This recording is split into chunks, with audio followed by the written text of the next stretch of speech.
Sa isang liblib na baryo sa paanan ng bundok sa San Clemente, naninirahan ang isang magsasakang halos hindi na makabangon sa bigat ng kanyang kapalaran. Ang kanyang pangalan ay Roberto. Payat, maitim sa araw, at may mga palad na magaspang sa kakahawak ng araro at asarol. Si Roberto ay kilala sa baryo bilang masipag ngunit malas. Kahit anong sipag ang ibuhos niya sa kanyang maliit na lupang sinasaka, tila laging may sumisira sa kanyang ani. Minsan ay uod, minsan ay tagtuyot, at kung minsan na may bigla ang baha mula sa bundok.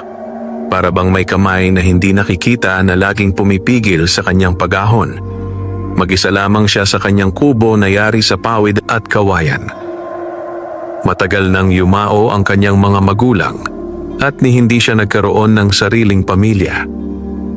Sa gabi, ang tanging kasama niya ay ang huni ng kuliglig at ang malamlam na ilaw ng gasera. Isang gabi ng kabilugan ng buwan, habang tinatapos ni Roberto ang pag-aayos ng kanyang mga gamit matapos ang buong araw na pagbubungkal, may napansin siyang kakaiba. Ang hangin ay biglang tumahimik. Hindi karaniwang katahimikan, kundi yung tipong parang may nagmamasid.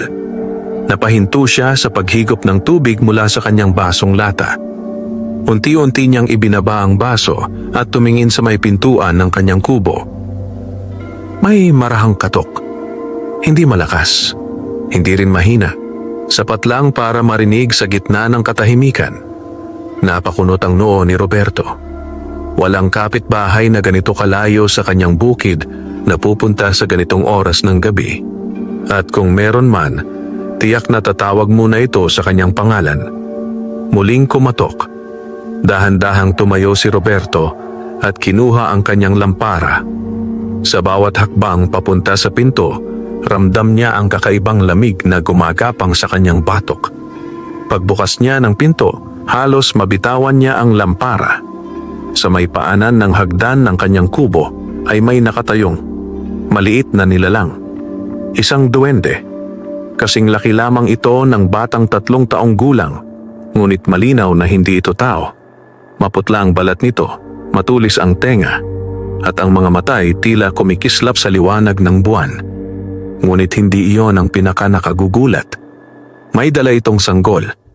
Ang maliit na nilalang ay maingat na nakayakap sa isang balot na tila may buhay sa loob. Bahagyang gumalaw ang kumot, at doon natiyak ni Roberto may batang nasa loob. Nanuyo ang lalamunan ng magsasaka. Anong kailangan mo? Paos niyang tanong. Hindi agad sumagot ang duwende. Tumingala muna ito kay Roberto, at sa unang pagkakataon, napansin ng magsasaka ang kakaibang lungkot sa mga mata ng nilalang. Pagkaraan ng ilang sandali, nagsalita ang duwende sa tinig na manipis ngunit malinaw. Roberto, ikaw ang napili. Parang may malamig na tubig na ibinuhos sa likod ni Roberto. Ha? Paano mo alam ang pangalan ko? Hindi sumagot ang duwende sa tanong. Sa halip, dahan-dahan itong umakyat sa unang baitang ng hagdan, hawak pa rin ang sanggol. Mas lalo pang bumilis ang tibok ng puso ni Roberto. Makinig ka, sabi ng duwende. Ang batang ito, nasa panganib. Napatingin si Roberto sa sanggol. Bahagyang gumalaw ang maliit na katawan sa loob ng kumot, at may mahina itong ungol, tulad ng isang normal na sanggol. Bakit sa akin mo dinala? Tanong ni Roberto, pilit pinipigilan ang takot. Huminga ng malalim ang duwende, o kung ano man ang katumbas ng paghinga nito. Dahil ikaw ang may pusong hindi sakim. Natahimik si Roberto. Maraming beses na siyang tinawag na malas, mahirap at kawawa.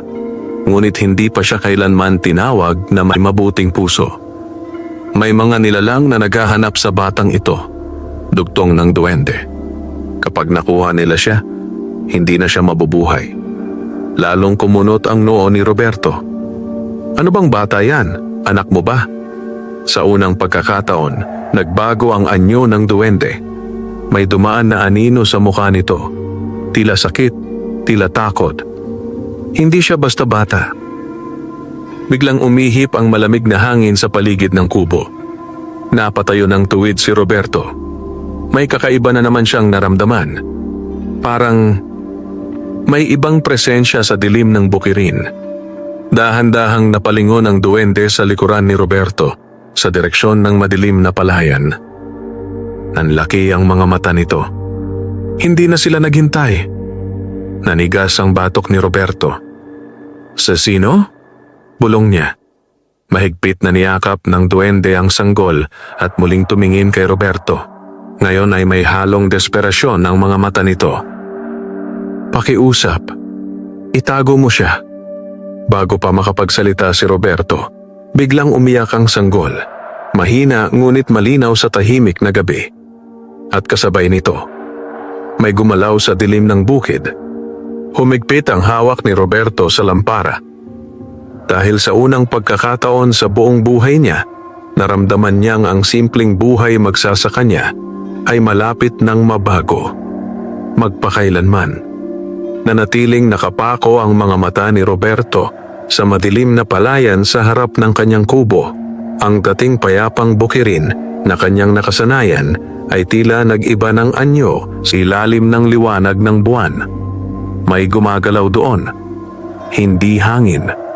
Hindi hayop. May presensyang mabigat, mabagal, at tila nagmamasid.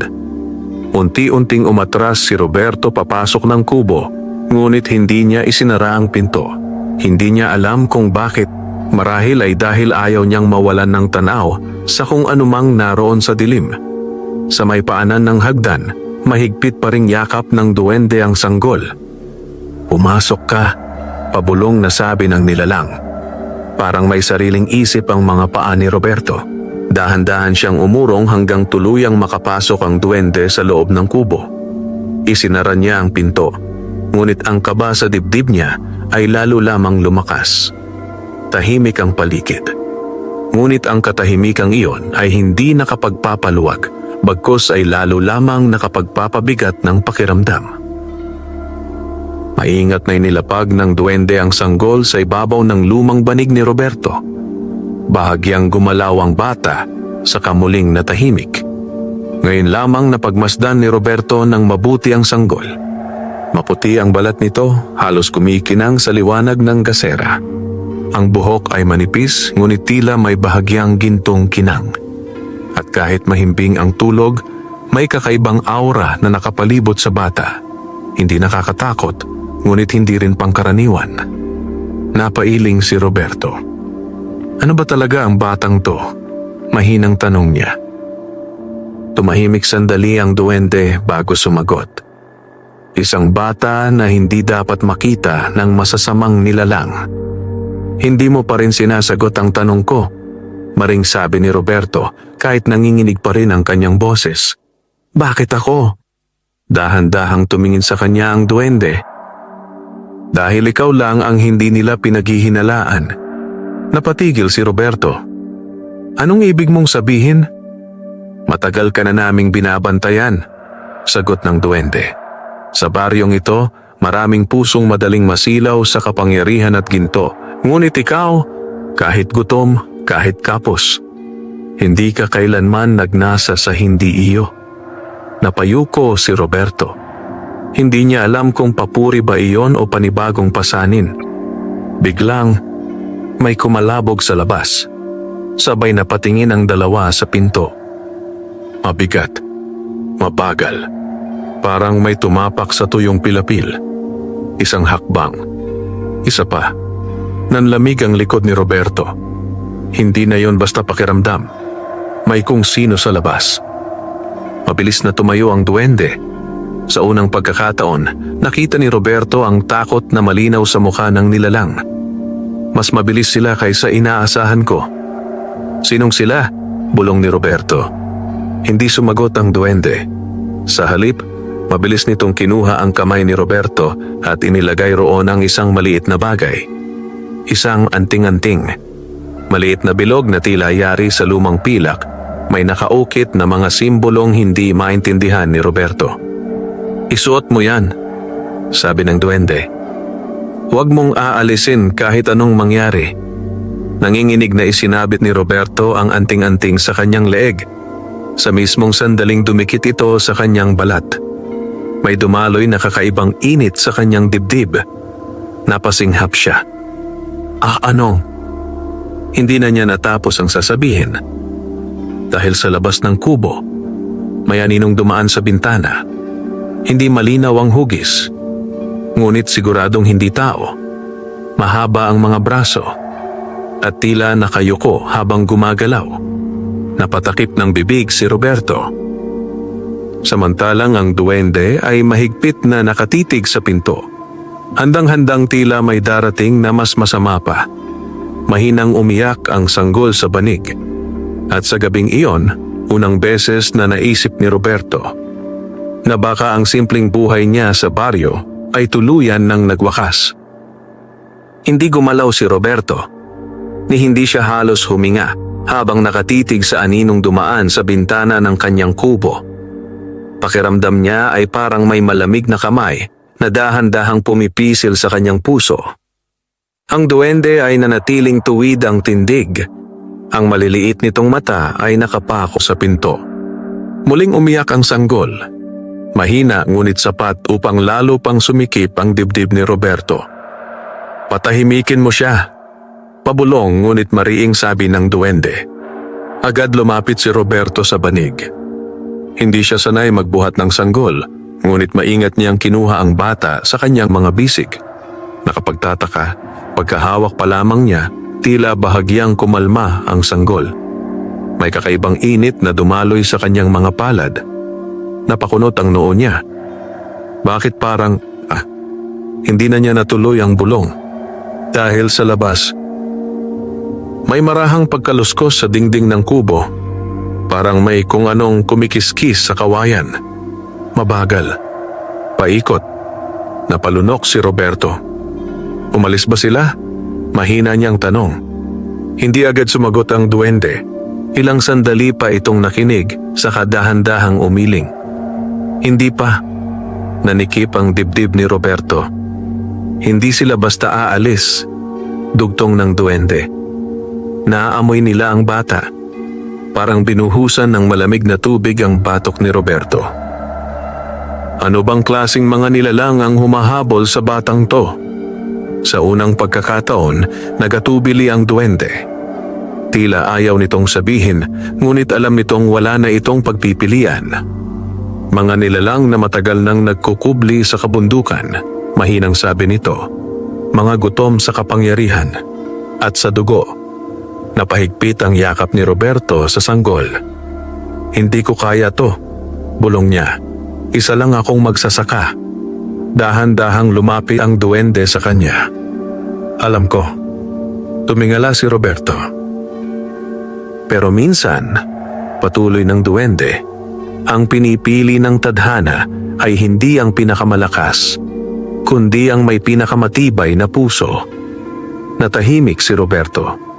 Hindi niya alam kung bakit, ngunit sa gitna ng kanyang takot, may maliit na bahagi ng dibdib niya ang unti-unting tumitibay. Biglang, may malakas na pagkatok sa pinto. Isang beses, mabigat, napatalon si Roberto. Muling kumatok, mas malakas. At pagkatapos, isang boses, mahina, paos, halos pabulong mula sa labas.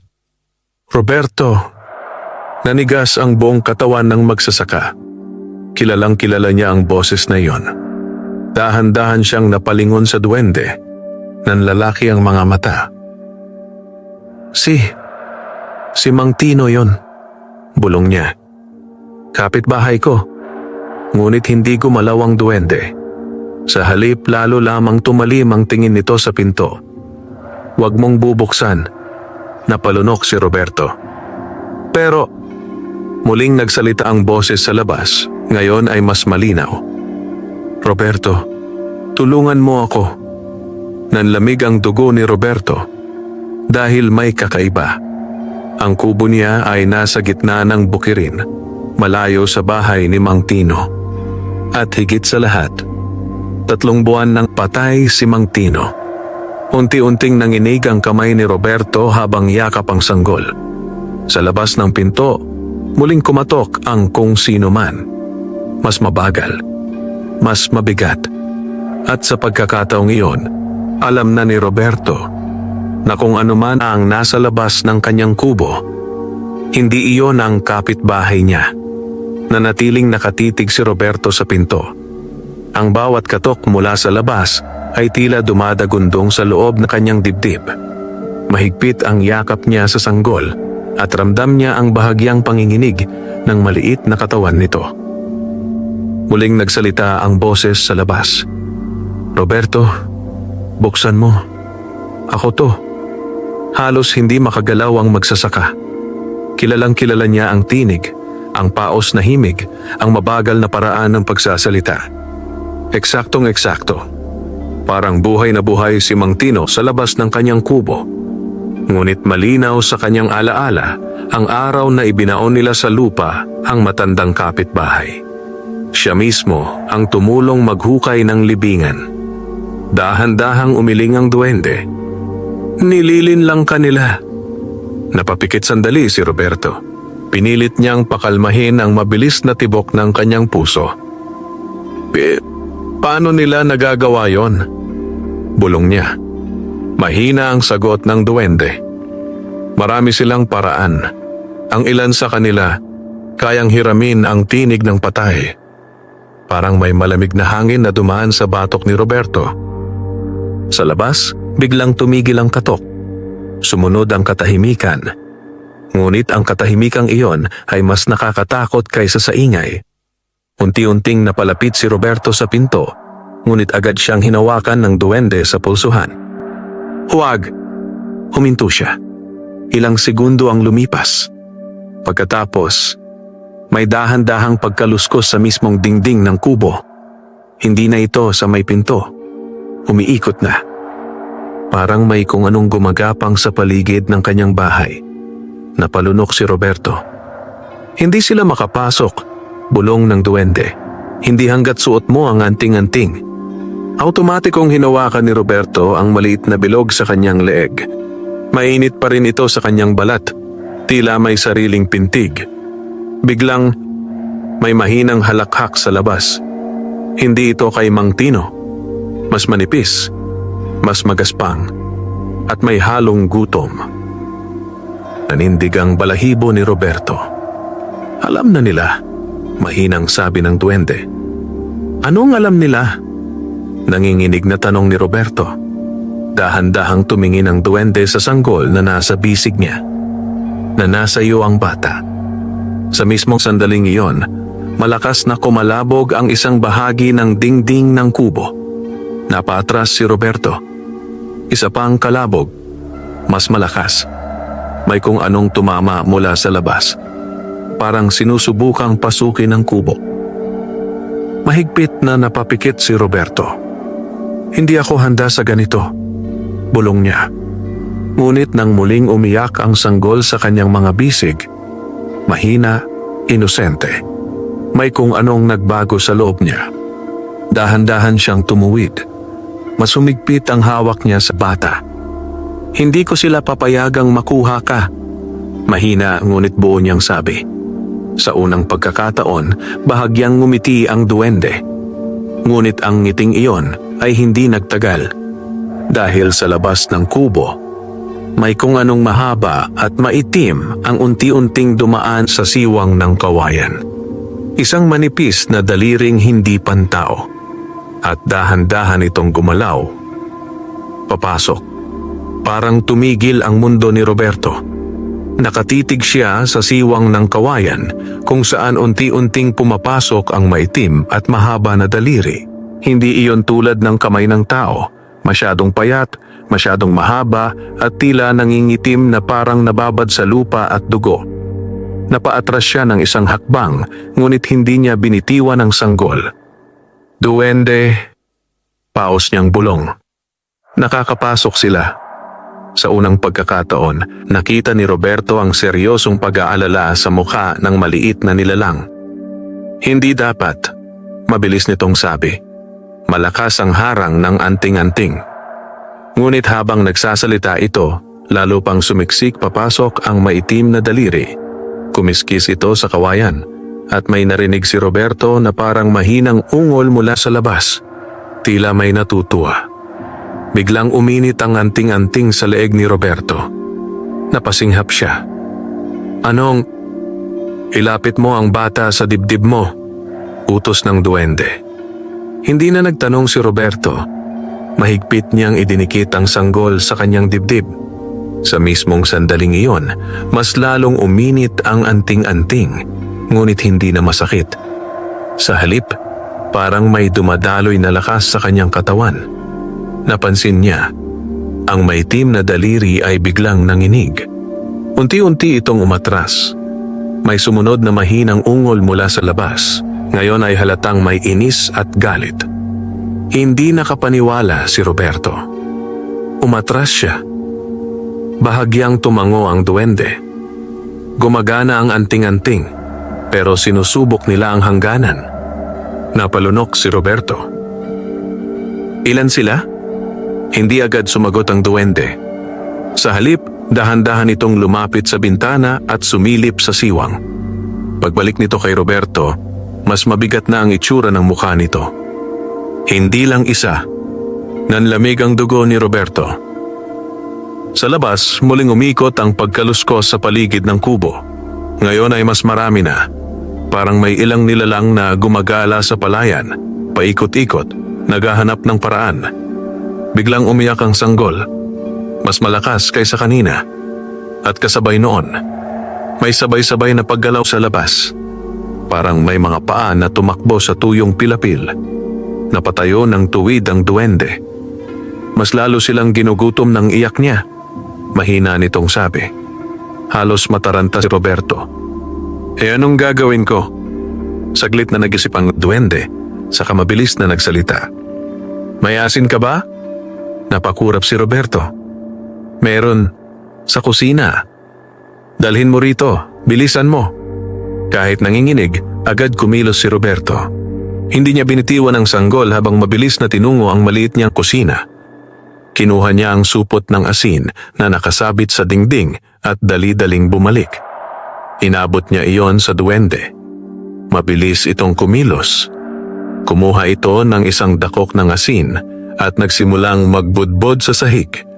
Paikot sa banig, sa pinto at sa mga bintana. Habang ginagawa nito iyon, may mahihinang bulong itong sinasambit na hindi maintindihan ni Roberto. Unti-unting bumigat ang hangin sa loob ng kubo. At sa labas, biglang tumigil ang paggalaw. Parang may biglang napigil. Napahinga ng bahagya si Roberto. Ngunit hindi pa siya tuluyang nakakalma. Dahil sa gitna ng katahimikan, may isang boses na muling umalingaw-ngaw mula sa palayan. Mas malinaw. Mas malapit. At hindi na nito ginaya ang tinig ni Mang Tino. Sa halip, ito ay malamig at puno ng galit. "Hindi ka namin titigilan, Roberto." Tuluyang nanigas ang magsasaka dahil malinaw na malinaw. Alam ng mga nilalang ang kanyang pangalan. Matagal na walang nagsalita sa loob ng kubo. Nakatayo si Roberto, pawis na pawis kahit malamig ang gabi. Mahigpit ang yakap niya sa sanggol at ang anting-anting sa kanyang leeg ay patuloy na may banayad na init. Parang buhay. Sa labas, nananatili ang mabigat na katahimikan. Ngunit alam nilang dalawa, hindi pa tapos ang panganib. Dahan-dahang umupo ang duwende sa gilid ng banig, tila saglit na nanghina. Ngayon lamang napansin ni Roberto kung gaano kaputla ang nilalang. Hanggang kailan sila maghihintay? Mahinang tanong ng magsasaka. Tumingin ang duwende sa kanya. Hindi sila madaling sumuko. Napabuntong hininga si Roberto. Tila may mabigat na batong nakadagan sa kanyang dibdib. "Hindi mo pa rin sinasabi sa akin kung sino ang batang to." Mariin ngunit mababang sabi niya. "Kung buhay ko at bahay ko ang nakataya, may karapatan akong malaman." Saglit na tumahimik ang duwende. Ang liwanag ng gasera ay kumurap at ang anino ng maliit na nilalang ay tila sumayaw sa dingding ng kubo. Sa wakas, nagsalita ito. Ang batang hawak mo ay hindi pangkaraniwan. Mas humigpit ang hawak ni Roberto. Kanina mo pa sinasabi yan. Dahan-dahang tumayo ang duwende at lumapit sa kanya. Maingat nitong tinanggal ang bahagyang nakabalot na tela sa mukha ng sanggol. At sa unang pagkakataon, nakita ni Roberto ng malinaw ang bata. Napasinghap siya. Ang sanggol ay may mapayapang mukha, ngunit sa gitna ng noo nito ay may napakaliit na marka. Hugis bituin. Halos hindi mapansin kung hindi tititigan ng mabuti. Ano yan? Bulong ni Roberto. Mahina ang sagot ng duwende. Iyan ang tatak ng mga tagapagmana. Nanlaki ang mga mata ni Roberto. Tagapagmana ng ano? Huminga ng malalim ang duwende na para bang mabigat ang bawat salitang lalabas. Ang kapangyarihang matagal nang hinahanap ng mga nilalang sa kabundukan. Parang lalong bumigat ang hangin sa loob ng kubo. Kapangyarihan? Ulit ni Roberto. Tumango ang duwende. Kapag lumaki ang batang ito, magkakaroon siya ng kakayahang magbukas at magsara ng mga daanang hindi nakikita ng karaniwang tao. Hindi agad nakaimik si Roberto. Hindi niya lubos maunawaan, ngunit sapat na iyon para lalo siyang kabahan. Kaya nila siya hinahabol? Oo. Para patayin? Bahagyang nagatubili ang duwende bago sumagot. Mas masahol pa. Nanlamig ang dugo ni Roberto. Biglang gumalaw ang sanggol sa kanyang mga bisig. Bahagyang dumilat ang bata, at sa loob ng isang iglap, tila may kumislap na kakaibang liwanag sa mga mata nito. Napaatras si Roberto. Nakita mo yon? Tahimik na tumango ang duwende. Unti-unti nang nagigising ang kapangyarihan niya. Napayuko si Roberto, tila nahihilo sa dami ng nangyayari. Bakit ako? Bulong niya. Bakit sa akin napunta to? Hindi agad sumagot ang duwende. Sa halip, dahan-dahan itong lumapit sa dingding ng kubo at ipinatong ang maliit nitong palad sa kawayan. Parang may pinakikinggan. Pagkaraan ng ilang sandali, nagsalita ito ng mahina. Dahil may dugo ka ring hindi mo alam. Parang naputo lang paghinga ni Roberto. Ano? Ngunit bago pa makasagot ang duwende, biglang umuga ang buong kubo. Malakas. Marahas. Parang may mabigat na bagay na bumagsak sa bubong. Napatingala si Roberto, nanlalaki ang mga mata. At sa ibabaw ng pawid, may marahang paggapang. Mabagal. Mabigat at papalapit. Nanigas si Roberto. Ang marahang paggapang sa ibabaw ng pawid ay malinaw na malinaw sa kanyang pandinig. Hindi iyon tulad ng daga o pusa. Mas mabigat, mas maingat, at tila sinasadya ang bawat galaw. Mahigpit niyang niyakap ang sanggol. Ang anting-anting sa kanyang leeg ay muling uminit. Ang duwende ay napatingala rin. Ang maliliit nitong mata ay kumikislap sa tensyon. Hindi sila makapasok sa ibaba, bulong nito. Kaya sa itaas sila sumusubok. Napalunok si Roberto. Makakapasok ba sila sa bubong? Hindi agad sumagot ang duwende. Sa halip, mabilis itong kumilos. Lumapit ito sa gitna ng kubo at kumuha ng isa pang dakok ng asin mula sa supot. Lumapit ka rito, utos nito. Sumunod si Roberto, kahit nanginginig ang tuhod. Tumayo siya sa tabi ng duwende habang hawak ang sanggol. Sa ibabaw ng pawid, may bahagyang pagyuko. Parang may mabigat na katawan na dumidiin. Unti-unting may nalaglag na tuyong hibla ng pawid mula sa kisame. Napatitig si Roberto ron. May anino na unti-unting lumilitaw sa ibabaw ng pawid. Nakaharang sa liwanag ng buwan. Mahaba at tila nakadapa. Napasinghap si Roberto. Duwende! Mabilis na nagbudbod ang duwende ng asin sa sahig sa gitna ng kubo. Bumubuo ng bilog. Pumasok ka sa loob, sabi nito. Agad na humakbang si Roberto papasok sa bilog ng asin. Pagkapasok niya, tila may manipis na hangin na umikot sa paligid nila, banayad ngunit malinaw ang pagbabago. Sa itaas, biglang kumiskis ang kung anuman sa bubong. Mas malakas, mas agresibo. At pagkatapos, may matalim na bagay ang dahan-dahang sumundot pababa sa pawid. Isang kuko, mahaba, maitim, at malinaw na hindi sa tao. Napaatras si Roberto kahit nasa loob siya ng bilog. Unti-unting lumusot ang dulo ng kuko sa pagitan ng pawid na para bang sinusubukang butasin ang bubong. Hindi sila makakapasok basta-basta, bulong ng duwende, kahit ramdam ang tensyon sa boses nito. Pero malalakas ang mga yan. Biglang sumigaw ang sanggol. Mas malakas kaysa dati. At sa mismong sandaling iyon, marahas na bumaon ang kuko sa pawid.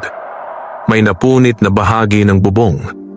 Napamura si Roberto sa ilalim ng kanyang hininga. Hindi na sila naglalaro, sabi ng duwende. Muling bumaba ang kuko. Ngayon ay mas malalim, mas pilit. Unti-unting may maliit na butas na nabuo sa bubong. At sa siwang na iyon, may sumilip. Isang mata, mapula, gutom. Tuluyang nanlamig ang dugo ni Roberto. Ang nilalang sa bubong ay malinaw na nakatitig sa kanila. At sa unang pagkakataon, dahan-dahang ngumiti ang duwende. Ngunit hindi iyon ngiti ng tuwa, kundi ng paghahanda. Roberto, mahina nitong sabi, oras na para tumibay ang loob mo. Masuminit ang anting-anting sa dibdib ni Roberto. At sa labas ng bilog ng asin, may kung anong mabigat ang marahang bumagsak mula sa bubong. Hindi pa man lubusang nakakahinga si Roberto ay narinig na niya ang mabigat na paglapag sa labas ng kubo. Isang malakas na dagundong sa lupa. Sumunod ang katahimikan, ang nakakapangilabot na katahimikang tila may nag-aabang. Mahigpit ang kapit ni Roberto sa sanggol. Ang maliit na katawan nito ay mainit sa kanyang dibdib at ang anting-anting sa kanyang leeg ay halos nagliliyab sa init. Sa gitna ng kubo, nanatiling buo ang bilog ng asin. Ngunit sa labas nito, may marahang paghakbang. Isa, dalawa, paikot. Parang sinisiyasat sila. Hindi humihinga si Roberto habang nakatitig sa pinto. Unti-unting may aninong gumuhit sa ilalim ng siwang ng kahoy. Mababa, mahaba, at hindi pangkaraniwan ang galaw. Lumapit sila, bulong ng duwende. Hindi ba sila tatablan ng asin? Paos na tanong ni Roberto. Tatablan, sagot ng duwende. Pero sinusukat nila kung hanggang saan ang kaya nilang lapitan. Sa labas ng pinto, may marahang kalmot. Mabagal. Parang may matulis na bagay na sinusubukang tuklapin ang kahoy. Napapikit sandali si Roberto. Hindi ko kakayanin to, bulong niya. Ngunit bago pa siya tuluyang panghinaan, biglang kumislap ang anting-anting sa kanyang dibdib. Hindi na ito simpleng init. May mahinang liwanag na sumingaw mula rito. Napasinghap si Roberto. Duwende! Ngunit bago pa siya makapagtanong, nagsalita ang maliit na nilalang. Ngayon ay mas matatag. Mas marin. Makinig ka sa akin, Roberto. Huwag kang matakot. Napatingin siya rito. Ang anting-anting na suot mo, hindi basta proteksyon. Nanlaki ang mga mata ni Roberto. Kung hindi... ano? Saglit na tumingin ang duwende sa sanggol, saka muling bumaling sa kanya. Iyan ay susi. Nanikip ang dibdib ni Roberto. Susi sa ano? Hindi na ito nasagot agad. Dahil sa mismong sandaling iyon, biglang tumigil ang pagkalmot sa pinto. Sumunod ang mabigat na katahimikan. Napatingin ang duwende sa sahig. Napabuntong hininga ito ng mabigat. Huli na. Nanlamig ang dugo ni Roberto. Anong ibig mong sabihin? Dahan-dahang itinaas ng duwende ang tingin nito sa dingding sa likuran ni Roberto. Hindi lang sila sa harap. Unti-unting napalingon si Roberto at doon, sa mismong likod ng kubo, may bahagi ng kawayan na unti-unting umumbok papaloob. Parang may malakas na puwersang nagtutulak mula sa labas. Isa pang tulak. Mas malakas. May narinig na mahinang pagbitak ng kawayan. Napatayo ng tuwid si Roberto. Duwende! Mahigpit ang boses niya ngayon. Hindi na puro takot. May halo ng pagtitibay. Ngunit hindi pa tapos ang sorpresa. Dahil sa maliit na siwang na nabuo sa dingding. Unti-unting may sumilip na muka. Maputla. Mahaba ang panga. At ang mga mata ay kumikinang sa guta. Tuluyang nagbago ang gabi para kay Roberto. Dahil alam na niya, hindi na sapat ang pagtatago lamang. Hindi na umatras si Roberto. Nakatitig siya sa maputlang mukhang sumisilip sa siwang ng kawayan. Ang mga mata ng nilalang ay kumikislap sa gutom at galit, at ang manipis nitong mga labi ay dahan-dahang bumuka, tila naamoy ang sanggol sa kanyang mga bisig. Humigpit ang hawak ni Roberto. Ang takot ay naroon pa rin, nanginginig sa kanyang mga buto. Ngunit sa ilalim nito, may unti-unting tumitibay. Duwende, mahina ngunit buo niyang sabi. Anong dapat kong gawin? Sa unang pagkakataon, may bakas ng pag-asa sa mukha ng maliit na nilalang. Hindi na sapat ang magtago. Sagot nito. Kailangan mong paatrasin sila. Napasinghap si Roberto. Ako? Tumango ang duwende. Ang anting-anting mo ay hindi lang panangga, kaya nitong magtaboy. Kung may lakas ang loob ng may suot. Muling uminit ang anting-anting sa dibdib ni Roberto, na parabang tumutugon sa sinabi ng duwende. Sa dingding, mas lumaki ang bitak. Unti-unting sumiksik papasok ang mahabang mga daliri ng nilalang. Kumiskis ang mga kuko nito sa kawayan, nagiiwan ng malalalim na gasgas. Mahinang umiyak ang sanggol, at tila lalo pang nabaliw ang nilalang sa labas. Napapikit si Roberto sandali. Sa isip niya ay naglaro ang mga alaala, ang mga araw ng gutom, ang paulit-ulit na pagkabigo sa bukid, ang mga gabing mag-isa siyang nakatingin sa dilim. Wala na siyang ibang maaasahan. Wala ring ibang lalaban. Dahan-dahan niyang iminulat ang mga mata. Mas matigas na ang tingin niya ngayon. Sabihin mo sa akin kung paano, sabi niya sa duwende. Mabilis ang tugon nito. Itaas mo ang anting-anting. Ilapit mo sa siwang at huwag kang magdadalawang isip. Huminga ng malalim si Roberto. Sa isang kamay ay hawak niya ang sanggol. Sa kabilang kamay, mahigpit niyang hinawakan ang anting-anting sa kanyang leeg. Unti-unti niya itong itinaas. Sa labas ng dingding, napansin ng nilalang ang galaw niya. Biglang tumalim ang tingin ng mapulang mga mata. At sa isang iglap, mas marahas nitong itinulak ang kawayan. May malakas na bitak. Ngunit huli na. Iniunat ni Roberto ang anting-anting patungo sa siwang. At sa unang pagkakataon, sumiklab ang liwanag mula rito. Hindi ito nakakasilaw, ngunit malinaw. Parang banayad na apoy na may sariling buhay. Napasinghalang nilalang. May sumunod na matinis na ungol mula sa labas. Unti-unting umatras ang maputlang mukha mula sa siwang. Parang nasusunog sa hindi nakikitang puwersa. Nanlaki ang mga mata ni Roberto. Umatras siya. Hindi pa tapos, maring sabi ng duwende. At tama nga. Sa labas, may isa pang ungol. Isa pa. At isa pa. Parang mas marami ang nagtipon sa dilim ng palayan. Ang isa ay umatras. Ngunit ang iba ay paparating. Mas mabagal. Mas galit. Mahigpit na niyakap ni Roberto ang sanggol. Sa gabing iyon, tuluyan na niyang naunawaan. Ito pa lamang ang simula. Ang liwanag mula sa anting-anting ay unti-unting humina. ngunit sapat na iyon upang umatras ang unang nilalang. Sa loob ng kubo, hingal na hingal si Roberto. Nanginginig pa rin ang kamay niyang may hawak sa anting-anting, ngunit ngayon ay may bagong tibay sa kanyang dibdib. Sa labas, hindi na tahimik. May maririnig na mahihinang ungol mula sa palayan, marami, magkakapatong at puno ng galit.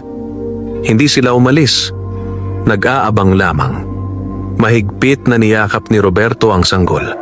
Ang maliit na mukha nito ay payapa muli, tila walang kamalay-malay sa panganib na nakapalikit sa kanila. "Duwende," mahina niyang sabi. "Hindi tayo makakatagal dito kung ganito." Dahan-dahang tumango ang maliit na nilalang. "Tama ka." Napatingin si Roberto rito. "May isang lugar na hindi nila basta malalapitan," dugtong ng duwende, "pero kailangan nating umalis bago sumikat ang araw." Nanikip ang dibdib ni Roberto. "Ngayon na?" "Oo, kapag tuluyang dumami ang mga yan, kahit ang kubo mo ay hindi na magiging ligtas." Tahimik na napayuko si Roberto. Ang kubong ito ang tanging tahanang nakilala niya. Ang maliit na lupang sinasaka niya ang bumuhay sa kanya sa kabila ng hirap.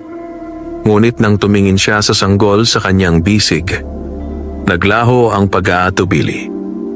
"Kung aalis tayo," sabi niya ng marahan ngunit buo, "sasama ako hanggang dulo." Bahagyang luminaw ang mga mata ng duwende. "Sigurado ka? Hindi na babalik sa dati ang buhay mo." Hindi na nag-isip si Roberto. Wala naman nang babalikan. Ilang sandali silang nagkatitigan. Pagkatapos ay tumango ang duwende, isang tahimik na pagtanggap. "Kung ganoon," sabi nito, "makinig kang mabuti." Lumapit ito kay Roberto at itinuro ang anting-anting. "Ingatan mo iyan. Hindi pa lubos ang nagigising na lakas nito sa'yo." "Bakit parang ako ang pinipili nito?" tanong ni Roberto. Saglit na nag-alinlangan ang duwende. Pagkatapos ay mahina itong nagsalita. "Dahil ang dugo mo ay may bakas ng mga bantay noon pa man." Nanlaki ang mga mata ni Roberto. Ngunit bago pa siya makapagtanong, biglang umihip ang malamig na hangin sa labas. Sumunod ang sabay-sabay na ungol mula sa palayan. Mas malapit na, mas marami, mas gutom. Napatingin ang duwende sa pinto. "Wala na tayong oras." Mabilis itong kumilos. Binura nito ang isang bahagi ng bilog ng asin sa sahig. "Kapag lumabas tayo," sabi nito, "huwag kang hihiwalay sa akin. At kahit anong marinig mo sa dilim, huwag kang lilingon." Mahigpit na tumango si Roberto. Inayos niya ang balot ng sanggol sa kanyang dibdib. Hinawakan niya ang anting-anting. At sa unang pagkakataon sa buong buhay niya, kusa siyang humakbang palapit sa pinto. Hindi na bilang isang takot na magsasaka, kundi bilang isang taong may panatang poprotektahan ng batang ipinagkatiwala sa kanya. Dahan-dahang binuksan ng duwende ang pinto. Sumalubong ang malamig na hangin ng madaling araw. At sa malayong bahagi ng palayan, may mga matang nagliliyab sa dilim. Nagsimula ang kanilang paglalakbay sa oras na iyon. At ang kapalaran ni Roberto ay tuluyan ng nagbago. Mabigat ang unang hakbang ni Roberto palabas ng kanyang kubo. Ang malamig na hangin ng madaling araw ay sumalubong sa kanya, ngunit hindi iyon ang nagpatindig ng balahibo niya. Sa malayo, sa pagitan ng mga palay na kumikislap sa ilalim ng maputlang buwan, malinaw niyang nakikita ang mga matang nagliliyab sa dilim. Hindi bababa sa 5. Marahil ay higit pa. "Lakarin mo lang," mahinang sabi ng duwende habang nauuna ng kaunti. "Huwag kang titigil." Mahigpit na niyakap ni Roberto ang sanggol at nagsimulang maglakad pababa ng hagdan ng kanyang kubo. Sa bawat hakbang niya sa pilapil, ramdam niyang parang mas lumalapit ang mga presensyang nakapaligid sa kanila. May marahang kaluskos sa kaliwa. May mabigat na paghinga sa kanan.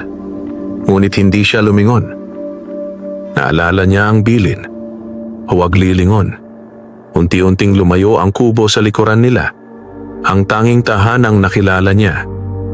Saglit siyang kinurot ng lungkot, ngunit agad niya itong itinulak palayo sa isip. Mas mahalaga ang batang hawak niya. Mas mahalaga ang buhay.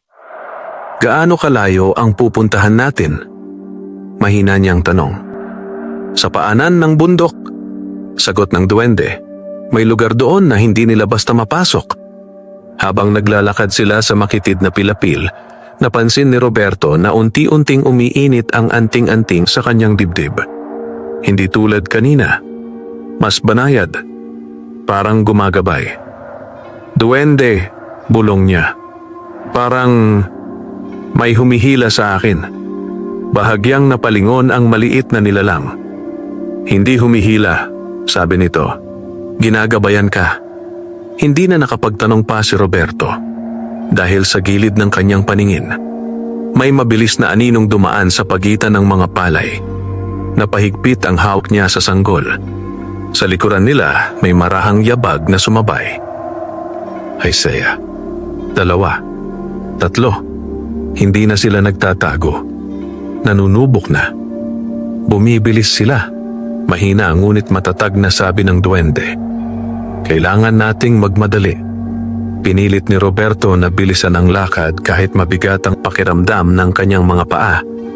Ang lupa sa pilapil ay basa at madulas, at ang dilim ng paligid ay tila lalong kumakapal habang papalayo sila sa kubo. Biglang, umiyak ang sanggol. Malakas. Mas malakas kaysa dati. At sa mismong sandaling iyon, may sumagot mula sa dilim. Isang mahabang ungol. Malapit na. Napahinto si Roberto sa gulat. Lakaad! Mariing utos ng duwende. Napakagatlabi si Roberto at muling kumilos. Ngunit huli na ang sandali ng pag-aalinlangan. Sa harap nila, sa mismong dulo ng pilapil, may unti-unting tumayong anino. Mataas, payat, at nakaharang sa kanilang daraanan. Unti-unting umangat ang ulo ng nilalang, at sa ilalim ng maputlang liwanag ng buwan, kumislap ang mapupulang mata nito. Mahigpit na napahinto si Roberto. Dahil ngayon, may naghihintay na sa unahan nila. Napahinto si Roberto. Sa gitna ng makitid na pilapil, ang matangkad na anino ay nakaharang sa kanilang daraanan. Hindi ito gumagalaw, ngunit ramdam na ramdam ang bigat ng presensya nito. Parang mismong hangin ang nagiging mabigat sa paligid. Mahigpit na niyakap ni Roberto ang sanggol. Ang anting-anting sa kanyang dibdib ay muling uminit. Sa unahan, dahan-dahang umangat ang ulo ng nilalang. At sa liwanag ng buwan, lumitaw ang mukha nito. Maputla, mahaba ang panga. At ang bibig ay bahagyang nakabuka, na parabang naamoy na nito ang hinahanap. Napasinghap si Roberto. Duwende! Paos niyang bulong. Ngunit ang maliit na nilalang sa tabi niya ay kalmado. Masyadong kalmado. Tumigil ka lang, mahina nitong sabi. Huwag kang uurong. Parang may malamig na tubig na dumaloy sa likod ni Roberto. Hindi ba tayo atras? Nanginginig niyang tanong. Hindi na maaari. Sa likuran nila may maririnig na namang paggalaw sa palayan. Napalingon ang pakiramdam ni Roberto. Hindi ang ulo niya, kundi ang kutob sa dibdib. Napapalibutan na sila. Huminga ng malalim ang magsasaka. Dahan-dahan niyang inilapit ang sanggol sa kanyang dibdib at hinawakan ang anting-anting. Sa unahan, gumalaw ang nilalang. Isang hakbang pasulong. Mahaba ang mga braso nito na halos sumasayad sa tuhod. Ang mga daliri ay matutulis at nangingitim, at ang mapupulang mata ay nakapako kay Roberto. May mahinang ungol na lumabas sa lalamunan nito. Gutom. Nagiba ang tibok ng puso ni Roberto. Takot pa rin. Oo, pero ngayon, may halong tapang. Ngayon, bulong ng duwende. Hindi na nagatubili si Roberto. Itinaas niya ang anting-anting. Sa mismong sandaling tumapat ang maliit na bilog sa nilalang. Sumiklab ang liwanag. Mas maliwanag kaysa dati. Napaatras ang nilalang. Napasinghal ito. At ang katawan nito ay bahagyang napaurong sa pilapil. Ngunit hindi ito tuluyang umatras. Sa halip, lalo itong nagalit. Mabilis itong umusad pasulong, tila pilit nilalabanan ng puwersang pumipigil dito. Nanlaki ang mga mata ni Roberto. Duwende, hindi siya tumitigil. Dagdagan mo ang loob mo, maring sabi ng duwende. Nararamdaman ng anting-anting ang takot mo. Napapikit si Roberto. Huminga siya ng malalim. Sa isip niya, naalala niya ang kubong iniwan. Ang mga taon ng paghihirap. Ang batang walang kalaban-laban sa kanyang mga bisig. Unti-unti. Humigpit ang hawak niya sa anting-anting. At sa unang pagkakataon, may salitang kusang lumabas sa kanyang bibig. Hindi niya alam kung saan nanggaling. Umatras ka. Kasabay ng mga salitang iyon, mas luminaw ang liwanag mula sa anting-anting.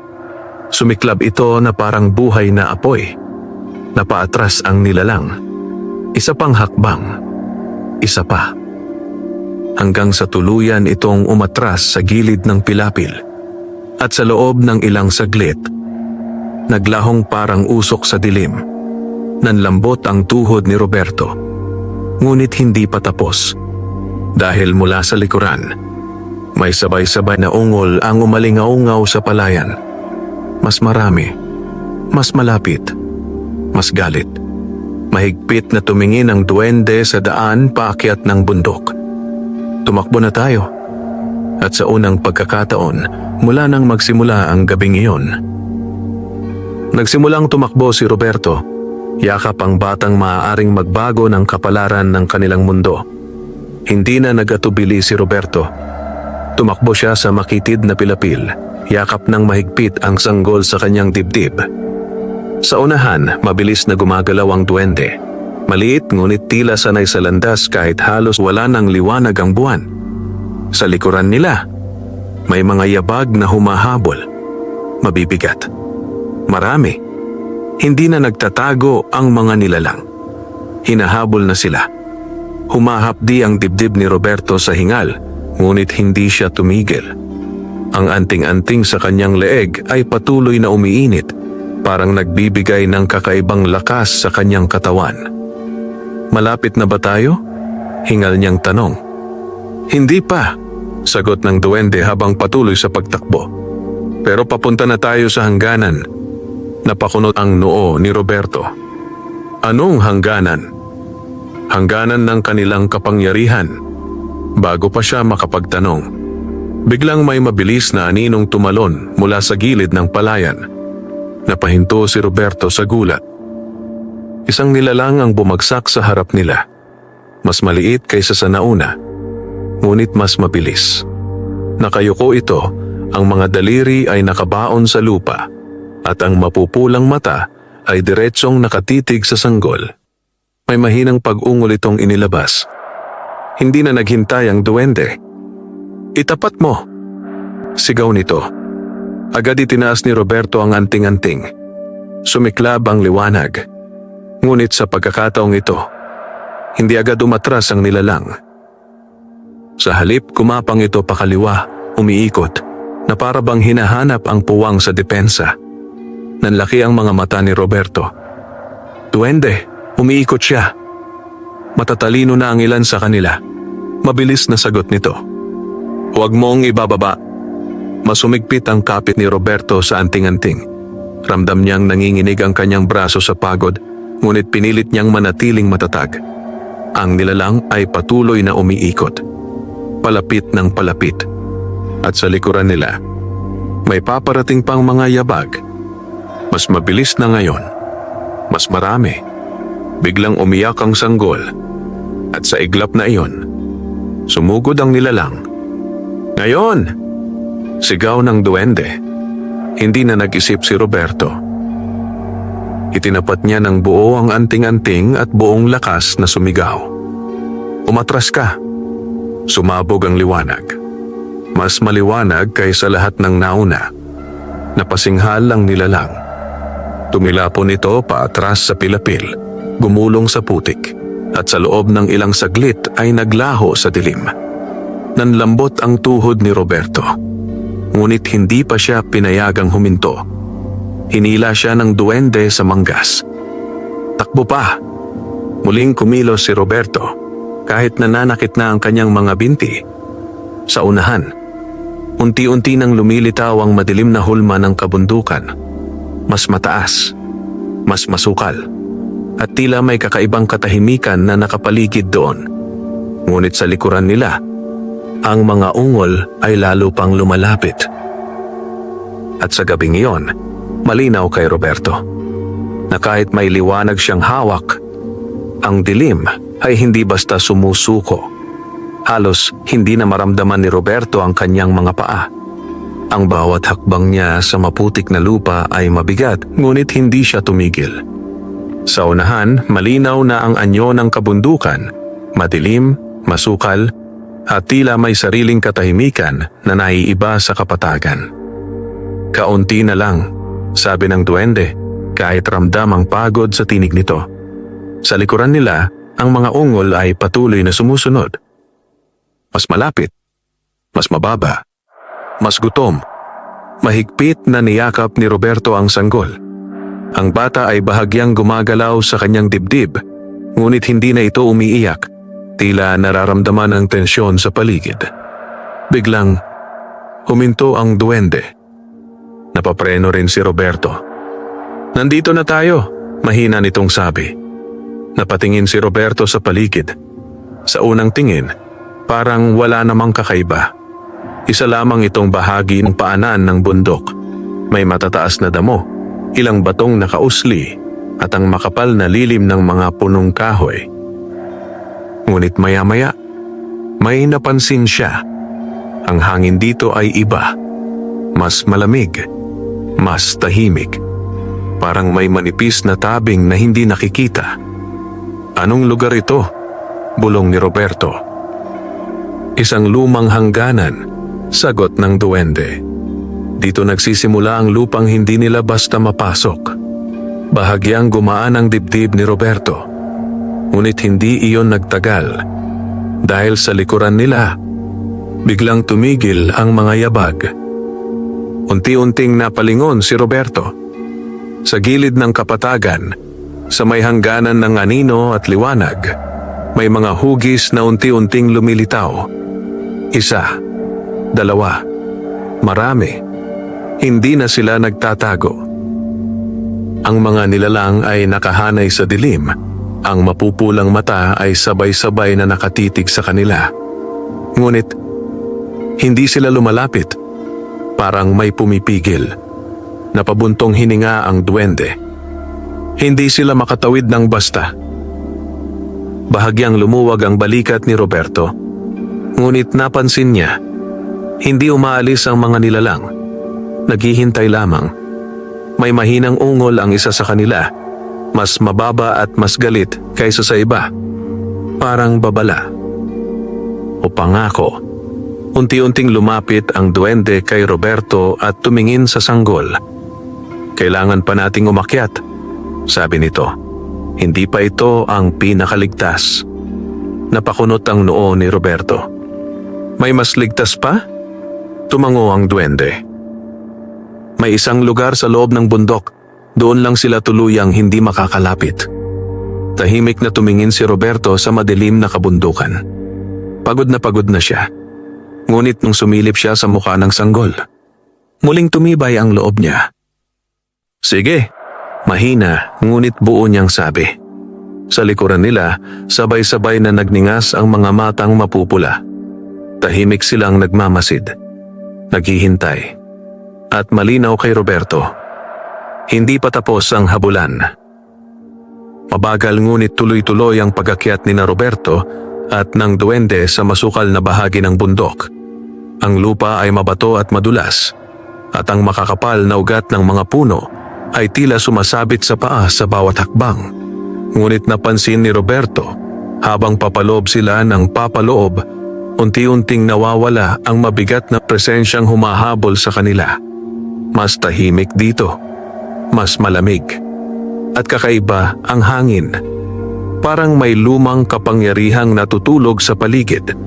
Mahigpit pa rin ang yakap niya sa sanggol, ngunit ngayon ay mas maayos na ang kanyang paghinga. Malayo pa ba? Mahina niyang tanong. Kaunti na lang, sagot ng duwende. Nararamdaman mo ba? Napakunot ang noo ni Roberto. Sa una hindi. Ngunit pagkalipas ng ilang hakbang, may napansin siya. Ang anting-anting sa kanyang dibdib ay hindi na lamang umiinit. Ito ay bahagyang tumitibok. Parang may sariling pulso. Napahinto siya sandali. Duwende, bulong niya. Parang may tumatawag. Bahagyang napangiti ang maliit na nilalang. Oh, nararamdaman ka na ng lugar. Lalong kumunot ang noo ni Roberto. Anong ibig mong sabihin? Hindi agad sumagot ang duwende. Sa halip, itinuro nito ang unahan. Sa pagitan ng makakapal na puno at nakalaylay na baging, unti-unting lumitaw ang bunganga ng isang kuweba. Malaki, madilim, at tila matagal nang hindi ginagalaw ng tao. Ngunit sa loob nito, may napakahinang liwanag. Napasinghap si Roberto. May tao ba dyan? Umiling ang duwende. Mas matanda pa sa tao ang lugar na iyan. Unti-unting lumapit si Roberto sa bunganga ng kuweba. Sa bawat hakbang niya, mas lumalakas ang tibok ng anting-anting sa kanyang dibdib. Lubdab, labdab, labdab. Parang tumutugon sa kung anong nasa loob. Pagdating nila sa bungad, napahinto siya.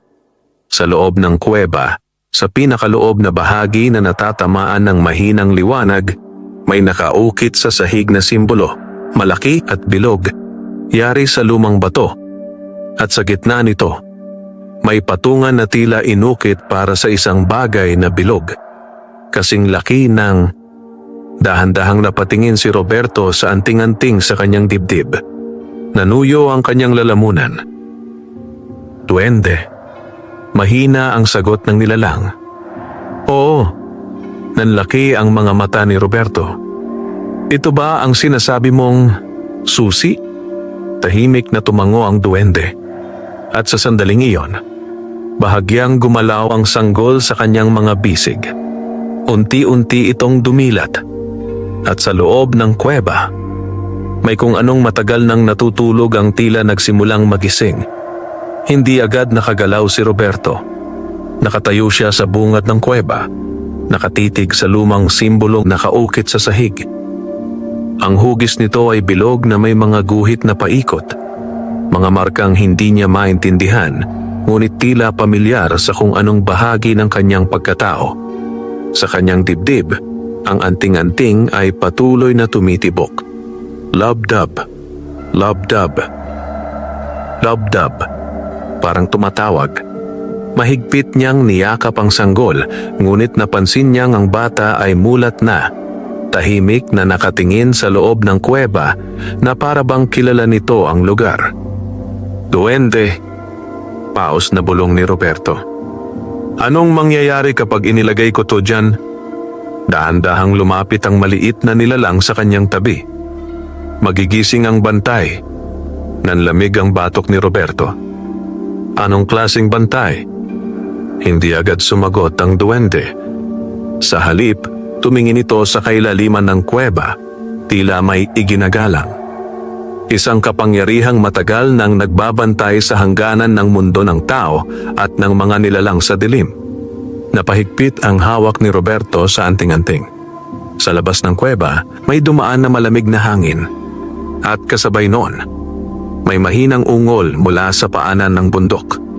Malayo, ngunit malinaw. Hindi pa rin umaalis ang mga humahabol. Kung hindi ko ilalagay? Tanong ni Roberto. Mahina ang sagot ng duwende. Patuloy silang lalapit hanggang mahanap nila ang paraan. Napapikit si Roberto sandali.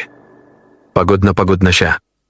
Gutom, takot, nalilito. Ngunit nang maramdaman niya ang maliit na kamay ng sanggol na bahagyang humawak sa kanyang damit, may kung anong tumibay sa loob niya. Dahan-dahan siyang lumakad papasok ng kuweba. Sa bawat hakbang, mas lumalakas ang tibok ng anting-anting. Ang hangin sa loob ay malamig at may amoy ng lumang lupa at bato. Pagdating sa gitna ng simbolo, napahinto siya. Ang patungan sa gitna ay eksaktong-eksakto sa laki ng anting-anting. Parang matagal na itong hinihintay.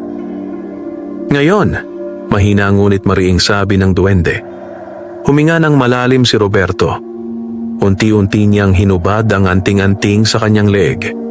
Sa sandaling nahiwalay ito sa kanyang balat. May dumaan na malamig na kilabot sa kanyang katawan. Ngunit hindi siya umatras. Maingat niyang inilapit ang anting-anting sa patungan. Sa labas ng kuweba, biglang lumakas ang ungol ng mga nilalang. Parang naramdaman nila ang ginagawa. Nanigas ang panga ni Roberto. At sa wakas, inilapag niya ang anting-anting sa gitna ng sinaunang simbolo. Sa loob ng isang tibok ng puso. Tahimik ang lahat. Pagkatapos, sumiklab ang liwanag mula sa sahig ng kuweba. Hindi marahas, hindi nakakasilaw, ngunit malalim at buhay. Nayanig ang lupa sa ilalim ng kanilang mga paa. Napaatras si Roberto. At mula sa kailaliman ng kuweba, may mabigat na paghinga na unang beses nilang narinig. Tuluyan nang nagising ang matagal nang natutulog. Umalingaw-ngaw sa loob ng kuweba ang mabigat na paghinga. Hindi ito tulad ng hayop. Hindi rin tao. Ito ay malalim, sinauna, at tila may bigat ng maraming taon na pagkakahimbing. Nanigas si Roberto sa kinatatayuan. Ang liwanag mula sa simbolo sa sahig ay patuloy na lumalakas, gumuguhit sa mga dingding ng kuweba at nagpapakita ng mga ukit na kanina ay hindi niya napansin. Mga lumang marka ng mga bilog, bituin at anyong tila nagbabantay. Sa kanyang tabi, ang duwende ay nakayuko ng bahagya. Hindi sa takot, kundi sa paggalang. Duwende! Paos na bulong ni Roberto. Ano yon? Bago pa makasagot ang maliit na nilalang. Muling umuga ang lupa. Mas malakas. Mula sa kailaliman ng kuweba, unti-unting may gumalaw sa dilim. Una, dalawang matang kumislap. Hindi mapula tulad ng mga humahabol sa kanila, kundi kulay ginto, maliwanag. Tahimik ngunit mabigat ang presensya. Napaatras si Roberto ng kusa. Ang sanggol sa kanyang mga bisig ay hindi umiyak. Sa halip, tahimik itong nakatingin sa kung anong papalapit. Unti-unting lumabas mula sa anino ang bantay. Malaki ang katawan nito. Mas mataas pa sa tao kapag tumindig. Ang anyo ay tila pinaghalo ng tao at sinaunang nilalang ng gubat. Balot ng magaspang na balahibo ang mga braso, ngunit ang muka ay may talinong hindi pangkaraniwan. Ang mga mata nitong ginto ay diretsong tumitig kay Roberto. At pagkatapos, nagsalita ito. Ang boses ay malalim, parang nagmumula sa mismong bato ng bundok. Matagal kitang hinintay. Nanlaki ang mga mata ni Roberto. Ako? Dahan-dahang tumango ang sinaunang bantay. Dala mo ang dugo ng mga unang tagapagbantay. Parang tumigil ang paghinga ni Roberto. Sa kanyang likuran, marahang nagsalita ang duwende. Iyan ang hindi ko pa nasasabi sa iyo ng buo. Ngunit bago pa siya makapagtanong, biglang umalingaw-ngaw mula sa labas ng kuweba ang sabay-sabay na ungol ng mga nilalang. Mas malakas, mas galit, mas desperado. Parang nararamdaman nilang may nagbago. Bahagyang napalingon ang sinaunang bantay sa bungad ng kuweba. Nagdilim ang mga mata nitong ginto. Sila ay papalapit. Humigpit ang yakap ni Roberto sa sanggol. Akala ko hindi sila makakalapit dito. Mahina ngunit mabigat ang sagot ng bantay. Hindi sila basta makakapasok, ngunit kapag dumami pa sila, hindi na nito tinapos ang pangungusap. Naramdaman iyon ni Roberto. Hindi pa tapos ang panganib. Muling bumaling sa kanya ang bantay. At ngayon, tagapagmana, sabi nito, kailangan mong pumili. Nanuyo ang lalamunan ni Roberto. Pumili ng ano? Ang mga matang ginto ay kumislap. Kung ikaw ba ay tatayo bilang bantay o tatakas habang may oras pa. Sa labas ng kuweba, lalong lumakas ang ungol ng mga nilalang. At sa unang pagkakataon mula nang magsimula ang lahat. Alam ni Roberto na ang susunod niyang desisyon ang magtatakda ng kapalaran ng bata at ng kanyang sariling dugo. Hindi agad nakasagot si Roberto. Ang dibdib niya ay mabilis ang pag-angat baba habang nakatitig sa sinaunang bantay. Sa paligid nila, ang kuweba ay patuloy na may mahinang pagyanig at mula sa bungad ay pumapasok ang malamig na hangin na may dalang mga ungol ng mga nilalang sa labas. Tahimik ang sanggol sa kanyang mga bisig. Parang naghihintay. Parang nakikinig. Tagapagmana. Muling wika ng bantay, ang tinig ay mabigat ngunit hindi nagmamadali. Ang landas na pipiliin mo ay hindi na mababawi. Napapikit sandali si Roberto. Sa isip niya ay bumalik ang lahat. Ang kanyang kubo, ang tahimik na buhay sa bukid, ang mga taon ng pag-iisa. Maaari pa siyang tumalikod. Maaari pa siyang umalis habang may pagkakataon. Ngunit nang maramdaman niya ang marahang paggalaw ng sanggol sa kanyang dibdib, may kung anong tuluyang tumibay sa loob niya. Dahan-dahan siyang dumilat. Mas malinaw na ngayon ang kanyang mga mata. Hinding-hindi ko iiwan ang batang ito. Mahina ngunit buo niyang sabi. Tumahimik ang kuweba. Maging ang duwende ay hindi gumalaw. Unti-unting tumango ang sinaunang bantay. Kung gayon, tinatanggap mo ang panata. Humigpit ang hawak ni Roberto sa sanggol. Anong kailangan kong gawin? Sa labas. Biglang may malakas na kalabog sa bungad ng kuweba.